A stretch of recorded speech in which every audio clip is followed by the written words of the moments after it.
Papa est ingénieur ICAM déjà. J'ai fait plusieurs portes ouvertes, INSA, ICAM, des prépas aussi. Et j'ai été accepté à l'ICAM. Et en fait, durant les portes ouvertes, j'ai vraiment découvert qu'il y avait une solidarité de promo et des projets vraiment intéressants. Et ça m'a vraiment donné envie de venir. L'expérimente, qui n'existait pas à l'époque. Nous, en dernière année, en 80, on était très peu nombreux à avoir fait un stage à l'étranger en fin d'études.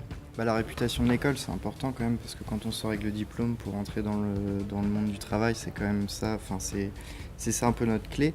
Mais c'est aussi l'accompagnement, on est très bien accompagné. La formation humaine aussi, ce côté humain que peut-être toutes les écoles n'ont pas et qui apporte énormément.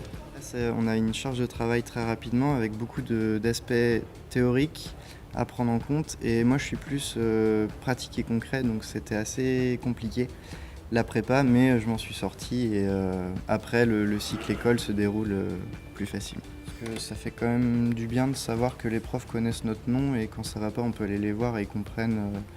On n'est pas juste une tête dans une classe, quoi. Ils nous connaissent un peu plus loin et c'est très agréable, quoi. Il nous a beaucoup parlé de son début de 5e année, là, ton labo, et où il a fait des choses très professionnalisantes.